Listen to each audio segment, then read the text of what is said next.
দু-একদিনের মধ্যে জুলাই সনদ বাস্তবায়ন প্রক্রিয়া সরকারকে হস্তান্তর করবে ঐকমত্য কমিশন। 15 অক্টোবর হবে সই। সংসদ ভবনের দক্ষিণ প্লাজা নেতৃত্ব দেবেন প্রধান উপদেষ্টা।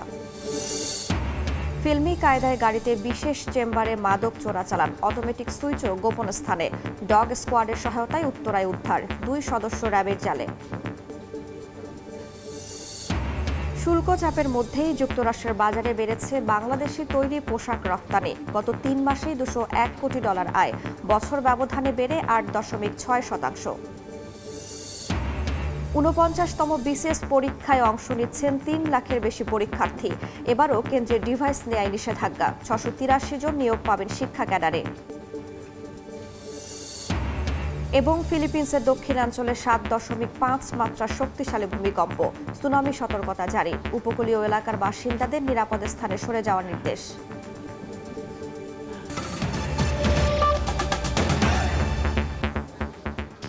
সময় সংবাদের সঙ্গে আছি আমি রাইসা জান্নাত।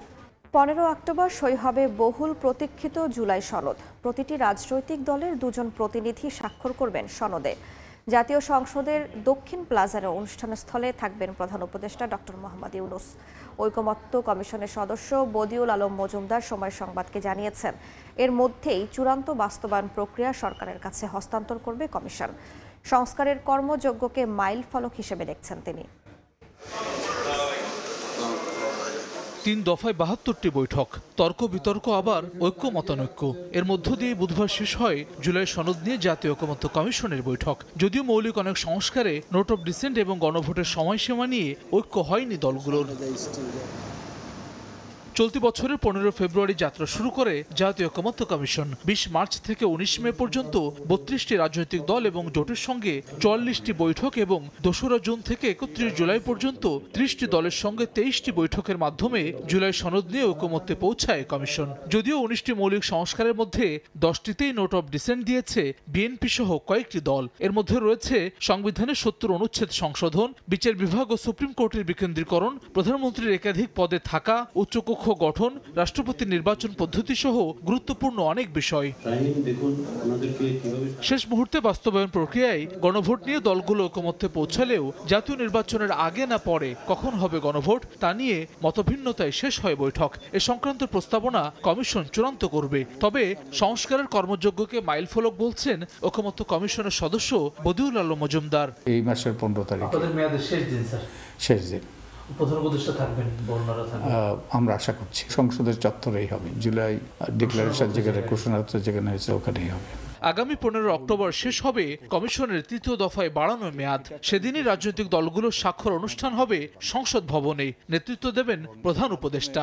যেটা সম্ভাবনা দ্বার খুলেছে সেটা হলো এই আমাদের জুলাই অভ্যুত্থানে যারা রক্ত দিয়েছে, প্রাণ দিয়েছে, যারা আহত হয়েছে, তাদের যে আত্মত্যাগ, সে আত্মত্যাগের প্রতি স্বীকৃতি দিয়ে তাদের আকাঙ্ক্ষা বাস্তবায়নের জন্য কতগুলো সিদ্ধান্ত নেওয়া হয়েছে, কতগুলো বিষয়কে মধ্যে পৌঁছা হয়েছে। এটা নিঃসন্দেহে এটা জাতির জন্য একটা গুরুত্বপূর্ণ মাইলফলক। নোট অফ ডিসেন্ট, গণভোট, বিবাদমান সব বিষয়ে 15 তারিখের আগেই সরকারের কাছে প্রস্তাবনা পেশ করবে কমিশন। রাজনৈতিক দলগুলোর কাছেও তা পাঠানো হবে। হাসান ওয়ালি, সময় সংবাদ, ঢাকা। শুল্কের দর কষাকষির মধ্যেও গেল প্রান্তিকে মার্কিন বাজারে তৈরি পোশাকের রফতানি আয় বেড়েছে 8.6%। ইপিবির দেয়া দেশভিত্তিক রফতানি পরিসংখ্যানে প্রচলিত বাজারে প্রবৃদ্ধির হিসাবে কানাডার পরই রয়েছে যুক্তরাষ্ট্র। মার্কিন শুল্কচাপের মধ্যেই বাংলাদেশি তৈরি পোশাকের রফতানি বেড়েছে যুক্তরাষ্ট্রের বাজারে। রপ্তানি উন্নয়ন ব্যুরো ইপিবির তথ্য, চলতি অর্থবছরের প্রথম প্রান্তিক গেল জুলাই থেকে সেপ্টেম্বর পর্যন্ত 3 মাসে যুক্তরাষ্ট্রে রপ্তানি হয়েছে $201 কোটি পোশাক। বছর ব্যবধানে যা বেড়েছে 8.6%। বরাবরের মতোই সবচেয়ে বেশি রপ্তানি হয়েছে ইউরোপীয় ইউনিয়নে। 3.64% প্রবৃদ্ধি নিয়ে গেল প্রান্তিকে ইইউতে গেছে $475 কোটি পোশাক। এ সময় বাংলাদেশি পণ্যের তৃতীয় শীর্ষ গন্তব্য যুক্তরাজ্যের বাজারে রফতানি হয়েছে $122 কোটি পোশাক। 1 বছর আগের তুলনায় বেড়েছে 6.74%। সেপ্টেম্বর পর্যন্ত গেল ৩ মাসে কানাডা থেকে পোশাক শিল্পের রপ্তানি আয় হয়েছে ৩৩ কোটি ৬৭ লাখ ডলার। বছর ব্যবধানে বেড়েছে ১৩.৬৩%। অন্তরা সেন, সময় সংবাদ। ৪৯তম বিশেষ বিসিএস এর লিখিত পরীক্ষা শুরু হয়েছে। সকাল 10টা থেকে চলবে দুপুর 12টা পর্যন্ত। সকাল 9:30টার মধ্যে কেন্দ্রে প্রবেশ করেন পরীক্ষার্থীরা। নির্দেশনা অনুযায়ী এবারও ইলেকট্রনিক ডিভাইস নিয়ে ভেতরে ঢুকতে দেওয়া হয়নি। অসৎ উপায়ে অবলম্বন ঠেকাতে পরীক্ষার্থীদের তল্লাশি করে ভেতরে প্রবেশ করানো হয়। বিশেষ এই বিসিএস-এ 683 জনকে সাধারণ শিক্ষা ক্যাডারের বিভিন্ন বিষয়ে নিয়োগ দেওয়া হবে। এর মধ্যে সরকারি সাধারণ কলেজে বিভিন্ন বিভাগে প্রভাষক পদে 653 ও সরকারি শিক্ষক প্রশিক্ষণ কলেজে 30টি শূন্য পদে নিয়োগ দেওয়া হবে। এবারে পরীক্ষায় অংশগ্রহণ করেছে মোট 3,12,000 শিক্ষার্থী।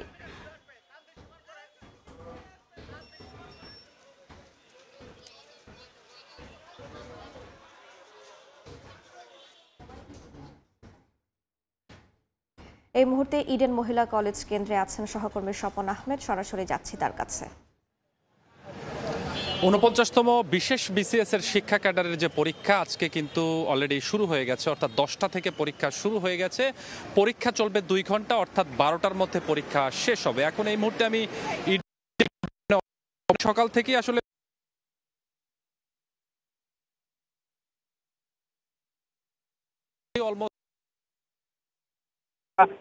ঢুকতে পারেনি, দু একজন শিক্ষার্থীকে এরকম আমরা দেখেছি। তবে যেহেতু বেশিরভাগ শিক্ষার্থী নির্দিষ্ট একটি টাইম যেহেতু দেওয়া হয়েছিল 9:30টার মধ্যে ঢুকতে হবে, অর্থাৎ বেশিরভাগ শিক্ষার্থী কিন্তু 9:30 এরকম আমরা দেখেছি। তবে যেহেতু বেশিরভাগ শিক্ষার্থী নির্দিষ্ট একটি টাইম যেহেতু দেওয়া হয়েছিল 9:30টার মধ্যে ঢুকতে হবে, অর্থাৎ বেশিরভাগ শিক্ষার্থী কিন্তু 9:30টার মধ্যে তাদের নিজ নিজ কেন্দ্রে প্রবেশ করেছেন। আরেকটি বিষয় বলতে হয়, এবারে কিন্তু এই বিশেষ যে বিসিএস পরীক্ষাটি হচ্ছে সেই পরীক্ষা উপলক্ষে কিন্তু বেশ কেন্দ্রে কেন্দ্রে নিরাপত্তার ব্যবস্থা হবে।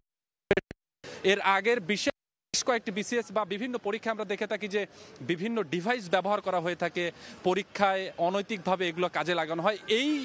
এই বিষয়গুলো যেন কাজে লাগানো না হয় সেই বিষয়ের জন্য কিন্তু আমরা দেখেছি কেন্দ্রের সামনে বেশ তল্লাশি করেই আসলে শিক্ষার্থীদের ভেতরে প্রবেশ করানো হয়েছিল। যদিও পিএসসির পক্ষ থেকে একটি নির্দেশনা দেওয়া হয়েছে যে কোনো ধরনের ইলেকট্রিক ডিভাইস বা যে কোনো কিছু বা যেগুলো আসলে পরীক্ষা দিতে বাধা সৃষ্টি করে বা অবৈধভাবে বাধার সৃষ্টি করে যেন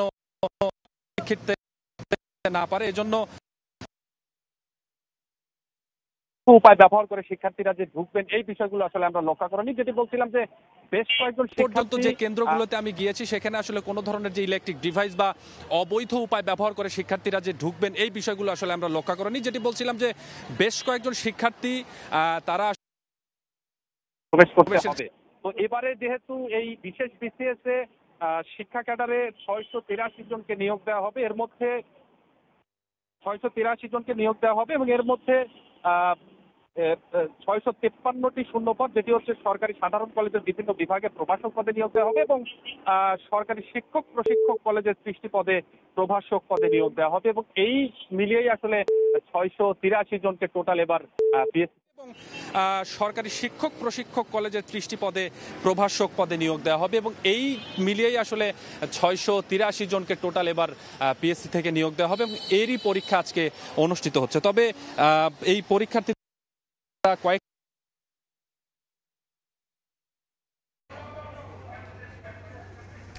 এতক্ষণ যুক্ত ছিলাম ইডেন মহিলা কলেজে। ছুটির দিনে রাকসুর নির্বাচনী প্রচারণায় মুখর ক্যাম্পাস। বিস্তারিত জানাতে রাজশাহী বিশ্ববিদ্যালয় থেকে সরাসরি যুক্ত হচ্ছেন রিপোর্টার মওদুজ্জনা। যাচ্ছি তার কাছে।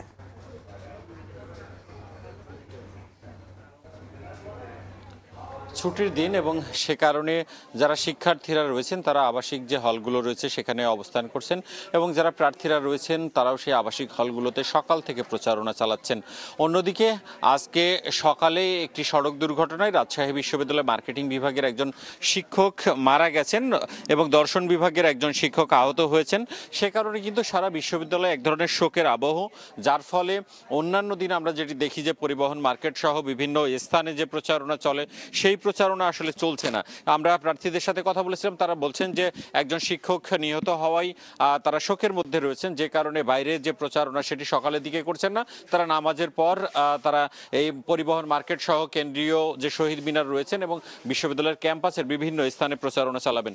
অন্যদিকে আজকে সকাল থেকে আবাসিক হলগুলোতে প্রার্থীরা যাচ্ছেন এবং তারা তাদের পক্ষে ভোট চাচ্ছেন, তাদের যে প্রচারপত্র রয়েছে সেটি বিলি করছেন এবং তারা তাদের পক্ষে তাদের যে ইশতেহারগুলো রয়েছেন সেটি ভোটারদেরকে বলছেন। এবং নির্বাচনের যত দিন ঘনিয়ে আসছে, যারা প্রার্থীরা রয়েছেন তারা সকাল থেকে রাত পর্যন্ত তাদের যে প্রচারণা সেটি চালাচ্ছেন এবং সবাই যে এক ধরনের শঙ্কা ছিল যে নির্বাচন আদৌ আসলে 16 অক্টোবর হবে কিনা, সেটি অনেকটাই কেটে গেছে। আমরা দেখেছি যে রাকসু নির্বাচন কমিশন একটি বিতর্কের আয়োজন করেছে এবং একই সাথে গতকাল শিক্ষক কর্মকর্তা কর্মচারীরা তারা যে পোষ্য কোটার দাবিতে এবং শিক্ষকদের উপর হামলার ঘটনায় তারা যে বিচার দাবি করে আসছিল এবং আমরা যেটি দেখেছিলাম যে ঘোষিত 25 সেপ্টেম্বর তাদের আন্দোলনের কারণে যে রাকসু নির্বাচন স্থগিত হয়ে গেছিল, সেই শিক্ষক কর্মকর্তা কর্মচারীদের যে অংশটি রয়েছেন তারা বলেছেন যে তারা রাকসু নির্বাচনের আগে আর কোনো আন্দোলন দিবেন না।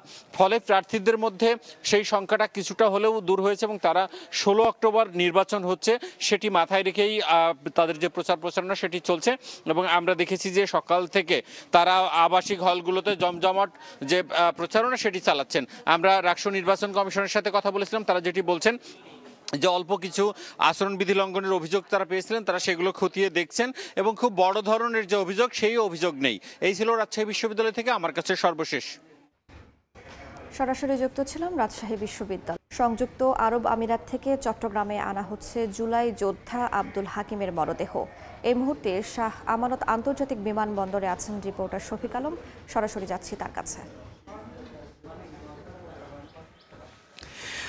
জুলাই গণ অভ্যুত্থানের সময় যে আরব আমিরাতে যারা আসলে ওখানে আন্দোলন করেছিলেন, কোটা আন্দোলন, সেখানে যারা আটক ছিল সেখান থেকে একজনের মারা গেছেন। তিনি গত 21শে এপ্রিল আটক হয়েছিল এবং গত 22 সেপ্টেম্বর তিনি কারাগারে আল সদর কারাগারে তিনি মারা যান এবং কিছুক্ষণ পরে কিন্তু বাংলাদেশ বিমানে একটি ফ্লাইটে করে তার মরদেহ কিন্তু এই শাহ আমানত আন্তর্জাতিক বিমানবন্দরে আনা হবে। তার পরিবারের সদস্যরা কিন্তু এখানে এসেছেন, তাকে রিসিভ করবেন। পরবর্তীতে তার গ্রামের বাড়ি যে রাউজানের যে নোয়াপাড়া সেখানে তাকে নিয়ে যাওয়া হবে এবং সেখানে আমরা জানি যে আসলে গত সেপ্টেম্বর মাসেও কিন্তু অর্থাৎ 2024 সালের সেপ্টেম্বর মাসেও কিন্তু যে ডক্টর ইউনূসের কূটনৈতিক তৎপরতায় কিন্তু 14 থেকে 15 জনকে সেখান থেকে ফিরিয়ে আনা হয়েছিল, কিন্তু এখন এই একজনে মারা গেল। এখন এখানকার যারা এখানে এসেছেন অনেকেই যারা এখানে কারাগারে আটক আছে তাদের অনেকেই এখানে স্বজনরা এসেছেন, তারা বলছেন কারাগারে আরও 25-24 জনের মতো যারা আটক আছে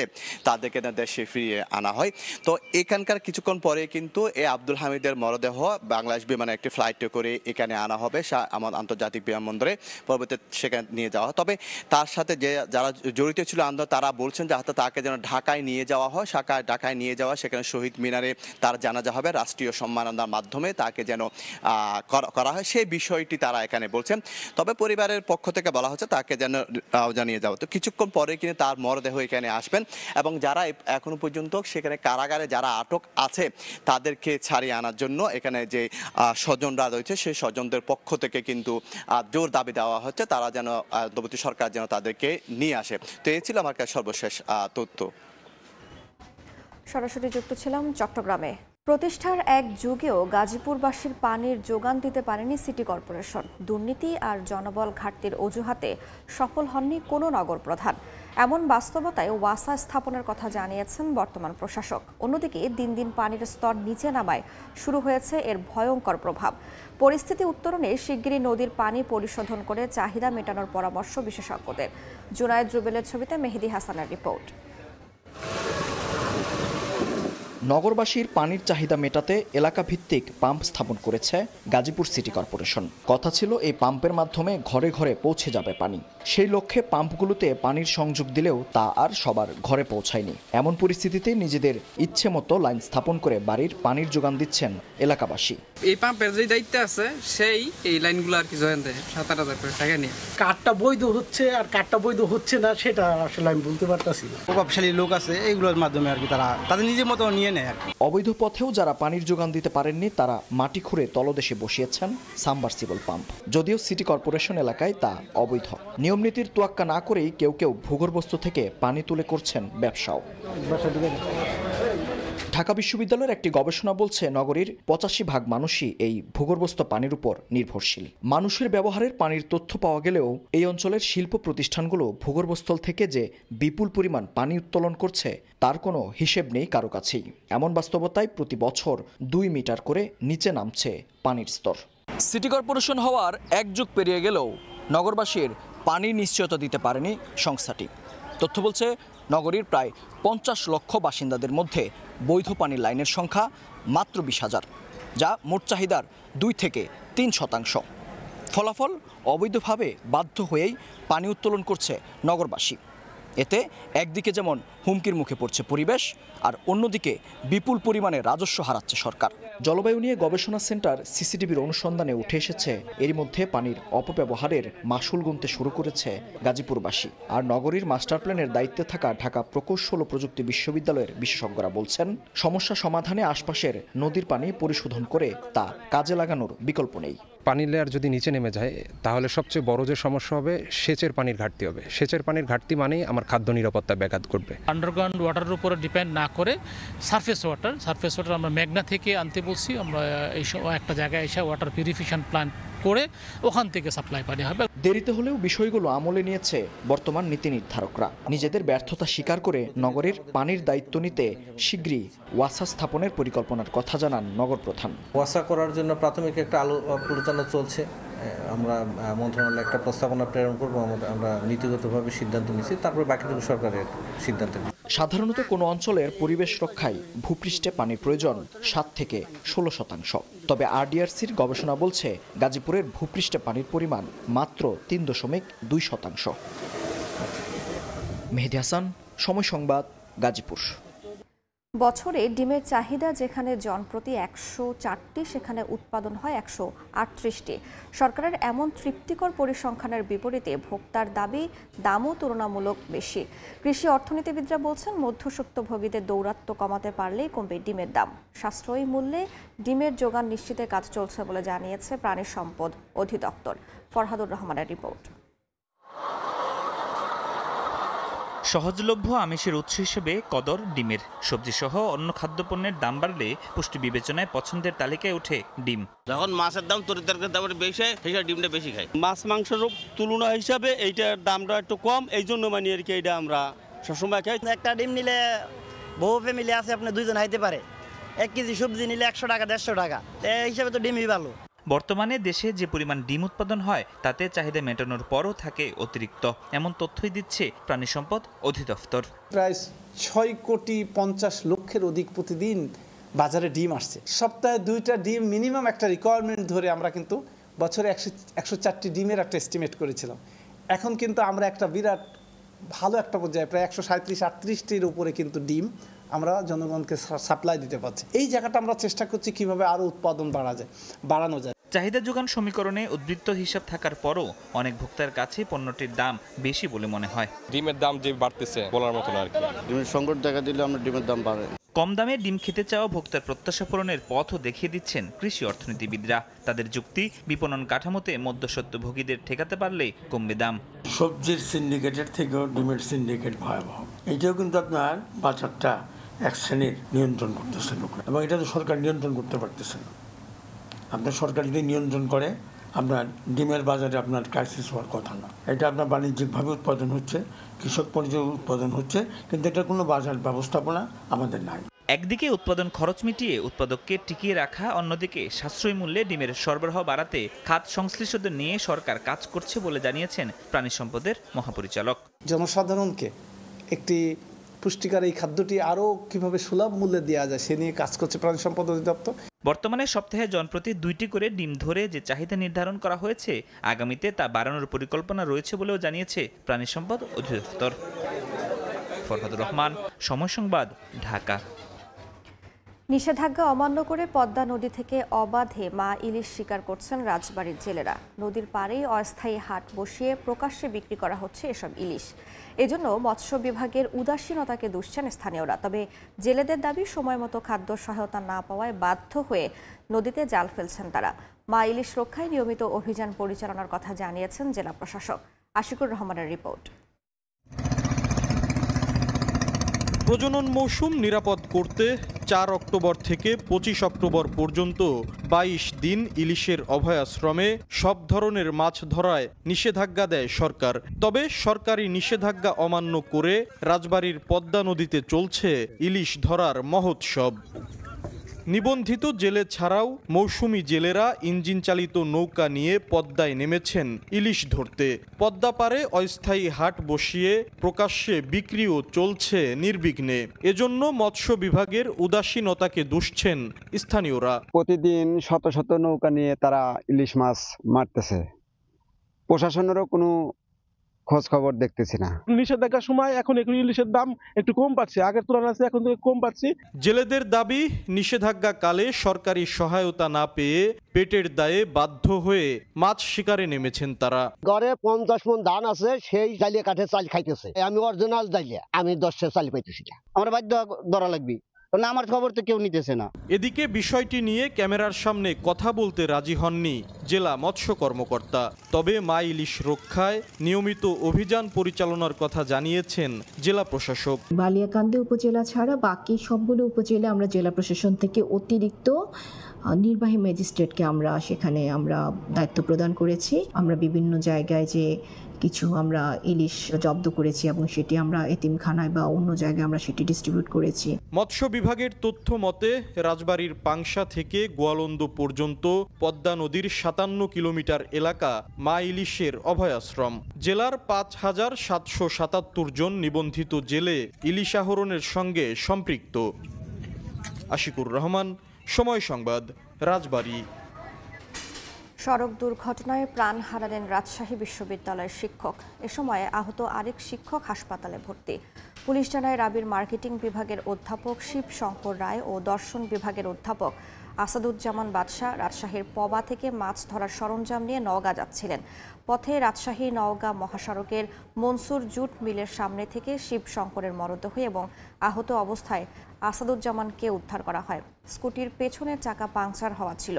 কোনো প্রত্যক্ষদর্শী এবং ঘটনাস্থলে সিসিটিভি ক্যামেরা না থাকায় দুর্ঘটনার কারণ জানা যায়নি। তবে নিহত শিব শঙ্কর রায়ের মাথা, ঘাড় ও পায়ে আঘাতের চিহ্ন আছে বলে জানিয়েছে পুলিশ। সমাজে অদৃশ্য এক কারাগারের নাম মানসিক অসুস্থতা। বিশ্ব স্বাস্থ্য সংস্থার মতে বিশ্বজুড়ে প্রায় 97 কোটির ওপরে আর বাংলাদেশে প্রায় 3 কোটির বেশি মানুষ কোনো না কোনোভাবে মানসিক অসুস্থতায় ভোগেন। বিশ্ব মানসিক স্বাস্থ্য দিবসে তাই প্রশ্ন, মনের যত্ন কি আমরা আদৌ নিচ্ছি? আবুল কালাম আজাদের ছবিতে সেই প্রশ্নের উত্তর খুঁজেছেন মাইমুনা হায়দার চৌধুরী।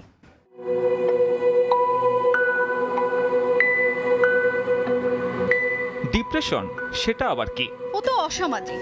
ধুর, যত সব ন্যাকামি। চারপাশের চোখ, ঠোঁট, শব্দ সব যেন ছুঁড়ে মারছে হাজারটা প্রশ্ন, হাজারটা অবজ্ঞা। মন খারাপেরও বেদনা আছে, আছে অদৃশ্য এক আর্তনাদ। এই উপলব্ধি এখনো বহু দূরের। বরঞ্চ দেহের রোগে অস্থির হওয়া মানুষগুলোই ভালো চোখে দেখেন না মনের রোগকে। আমার অবস্থা, আমি এখন কি চাচ্ছি না চাচ্ছি এটা নিয়ে কেউ আসলে বলতে পারে না বা বলতে চায় না। সবাই মূলত এটা করতে হবে, সেটা করতে হবে। মেইনলি পার্সোনাল প্রবলেম যেগুলো, সেগুলো আসলে সলিউশন সহজে পাওয়া যায় না। সেটা আসলে কি আমাদেরকে পরবর্তীতে যে একটা কাজের গতির ক্ষেত্রে বিরাট একটা অন্তরায় হয়ে দাঁড়ায়। দেখা যায় যে আমি আমার একটা প্রবলেম আমার ফ্রেন্ডকে বললাম, যে ওরা বললো যে ধুর, এটা তো আমাদের সাথেও হয়, এটা কি, এটা তো বিগ ডিল না, এটা আমরাও ডিল করি। মনের খবর নেওয়াটাও ততটাই জরুরি যতটা জরুরি শরীরের খবর নেওয়া। বিশ্ব স্বাস্থ্য সংস্থার তথ্য বলছে, বিশ্বে প্রতি 8 জনে 1 জন মানুষ মানসিক সমস্যায় ভোগেন। আর বাংলাদেশে এই অবস্থা আরও বেশি ভয়াবহ। বাংলাদেশে 18 বছরের বেশি বয়সী প্রতি 5 জনে 1 জন মানসিক সমস্যায় ভুগছেন। উদ্বেগের বিষয়, তাদের মধ্যে 92% পান না সঠিক চিকিৎসার সুযোগ। আমাদের যে উপজেলা এবং ডিস্ট্রিক্ট লেভেলের যে হসপিটালগুলো আছে ওখানে সাইকিয়াট্রির যে স্পেশালাইজড সার্ভিস সিস্টেম ওটা এখনও অতটা ডেভেলপ না বা অ্যাভেলেবল না। যে কোনো মেন্টাল হেলথ ক্রাইসিসে এই সার্ভিসগুলো যেন তাদের কাছে অ্যাক্সেসিবল করা যায় এবং বিষয়গুলোকে যেন প্রায়োরিটাইজ করা হয়। সময়ের সাথে সাথেই কিন্তু প্রবলেমগুলো এটার সাথে রিলেটেড। শুধুমাত্র যে অ্যাডিক্ট হয়ে যাওয়ার পরে আমি তাকে সাইকিয়াট্রিস্টের কাছে নিয়ে যাব তারপর তাকে শেখাবো, বিষয়টা ওরকম না। আমি যদি এটার সায়েন্টিফিক কিছু এক্সপ্লেনেশন দিই তখন তার ব্রেন কিন্তু এটা ধীরে ধীরে রিসিভ করবে, সেও ভাববে বিষয়গুলো নিয়ে। উদ্বেগ, হতাশা, অতিরিক্ত চাপ এসবই মানসিক অসুস্থতার মূল প্রভাবক, যেগুলো সারাতে প্রয়োজন একটু মনোযোগ আর সচেতনতা। আমি আমার রাগ নিয়ন্ত্রণ করতে পারছি না, আমার স্ট্রেস লেভেল এত বেড়ে যাচ্ছে সেটা আমি কোপ করতে পারছি না, বা আমি আত্মবিশ্বাসী হয়ে উঠতে পারছি না। যদি এরকম অনুভূতি হয় তখন কিন্তু তাকে অবশ্যই পেশাগত মনোবিজ্ঞানীর শরণাপন্ন হতে হয়। মানসিক স্বাস্থ্য মানেই জীবনবোধের যত্ন। প্রতিদিন শোনা হোক না বলা সব কথা, মনের ঘরের খোঁজও নেওয়া হোক নিয়মিত। মাইমুনা হায়দার চৌধুরী, সময় সংবাদ, ঢাকা। গাজায় যুদ্ধবিরতির চুক্তির অনুমোদন দিল ইসরায়েল সরকার। ইসরায়েলি মন্ত্রিসভা গাজা থেকে জিম্মি মুক্তির পরিকল্পনারও অনুমোদন দিয়েছে। মঙ্গলবারের মধ্যে জিম্মি বিনিময় সম্পন্ন হবে বলে জানান প্রেসিডেন্ট ট্রাম্প। চুক্তি বাস্তবায়নে উপত্যকাটিতে 200 সেনা মোতায়েন করবে বলে জানিয়েছে ওয়াশিংটন। চলমান যুদ্ধবিরতি চুক্তি বাস্তবায়নের আলোচনার মধ্যেই থেমে নেই ইসরায়েলি বর্বরতা। উপত্যকাটিতে একদিনে হতাহত হয়েছেন বেশ কয়েকজন। ইসরায়েলি বিমান হামলায় একটি ভবন ধসে পড়েছে, ধ্বংসস্তূপের নিচে আটকা পড়েন অনেকে। এদিকে গাজায় যুদ্ধবিরতির চুক্তিতে রাজি হয়েছে ইসরায়েল ও হামাস। ইসরায়েলি মন্ত্রিসভা গাজা থেকে জিম্মি মুক্তির পরিকল্পনার অনুমোদন দিয়েছে। আগামী সোম বা মঙ্গলবার জিম্মি বিনিময় সম্পন্ন হবে বলে জানান প্রেসিডেন্ট ট্রাম্প। চুক্তি বাস্তবায়নের জন্য উপত্যকাটিতে 200 সেনা মোতায়েন করবে বলে জানিয়েছে ওয়াশিংটন। এই হামলার মধ্যেই জেরুজালেমে ট্রাম্পের মধ্যপ্রাচ্য বিষয়ক দূত স্টিভ উইটকফ ও জামাতা জ্যারেড কুশনারের সঙ্গে বৈঠক করেন ইসরায়েলি প্রধানমন্ত্রী নেতানিয়াহু। এরপর মন্ত্রিসভা বৈঠকে আলোচনায় ওঠে মার্কিন সমর্থিত যুদ্ধবিরতির প্রস্তাবটি। এই চুক্তির আওতায় গাজা থেকে 48 ইসরায়েলি জিম্মির মুক্তি ও এর বিনিময়ে ফিলিস্তিনি বন্দীদের মুক্তির বিষয় রয়েছে। স্থানীয় সময় বৃহস্পতিবার ট্রাম্প এক বিবৃতিতে জানান, এই যুদ্ধবিরতি গাজার দীর্ঘ 2 বছরের রক্তক্ষয়ী সংঘাতের অবসানের প্রথম ধাপ। তিনি বলেন, 20 জন জিম্মির মুক্তি এরই মধ্যে নিশ্চিত হয়েছে। রোববার মধ্যপ্রাচ্য সফরে যেতে পারেন মার্কিন প্রেসিডেন্ট। সেখানে চুক্তির আনুষ্ঠানিক স্বাক্ষর অনুষ্ঠানে যোগ দেওয়ার কথা রয়েছে তার। এদিকে হামাসের নির্বাসিত নেতা খালিল আল হাইয়া দাবি করেছেন, যুক্তরাষ্ট্র, আরব মধ্যস্থতাকারী ও তুরস্কের কাছ থেকে তারা যুদ্ধের স্থায়ী অবসানের নিশ্চয়তা পেয়েছেন। অন্যদিকে তুরস্কের পররাষ্ট্রমন্ত্রী হাকান ফিদান জানিয়েছেন, যুক্তরাষ্ট্র, তুরস্ক, কাতার ও মিশর মিলে একটি যৌথ টাস্ক ফোর্স গঠন করা হয়েছে। এর কাজ হবে ট্রাম্পের পরিকল্পনা বাস্তবায়নের সময় যে কোনো চ্যালেঞ্জ মোকাবিলা করা। তিনি বলেন, গাজা পুনর্গঠন, প্রশাসনিক কাঠামো ও অর্থনৈতিক পুনরুদ্ধার নিয়ে আলোচনাও শুরু হয়েছে। জাতিসংঘের মানবিক সহায়তা সংস্থার প্রধান জানিয়েছেন, যুদ্ধবিরতির প্রথম 60 দিনে গাজায় খাদ্য ও চিকিৎসা সরবরাহ বহুগুণ বাড়ানো হবে। প্রতিদিন শত শত ট্রাকে করে ত্রাণ পাঠানো এবং 21 লাখ ক্ষুধার্ত মানুষকে খাদ্য সহায়তা পৌঁছে দেওয়ার প্রস্তুতি চলছে। ইয়াসিন মোহাম্মদ জিসান, সময় সংবাদ। খবর শেষ মুহূর্তে এসে হংকং চায়নার বিপক্ষে হারায় হতাশায় মুষড়ে পড়েছেন ফুটবলাররা।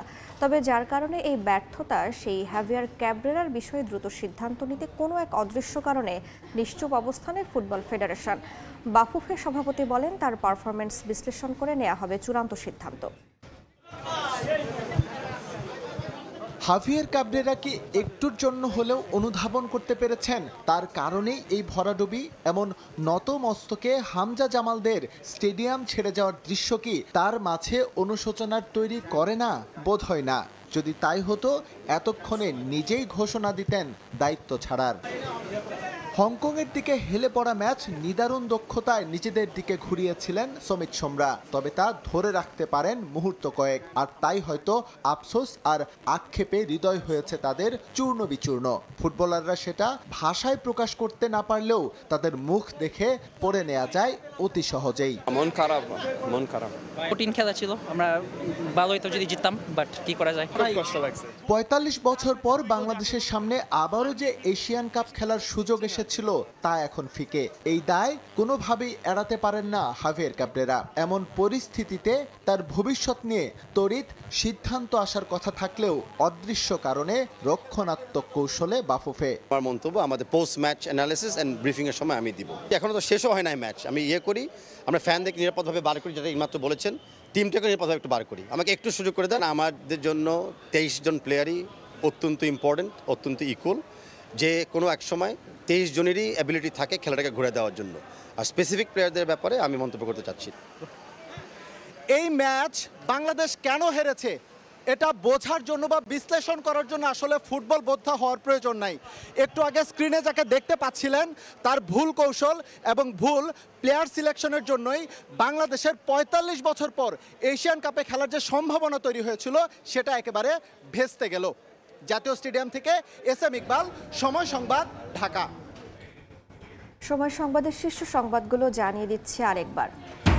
2-1 দিনের মধ্যে জুলাই সনদ বাস্তবায়ন প্রক্রিয়া সরকারকে হস্তান্তর করবে ঐকমত্য কমিশন। 15 অক্টোবর হবে সই। সংসদ ভবনের দক্ষিণ প্লাজা নেতৃত্ব দেবেন প্রধান উপদেষ্টা।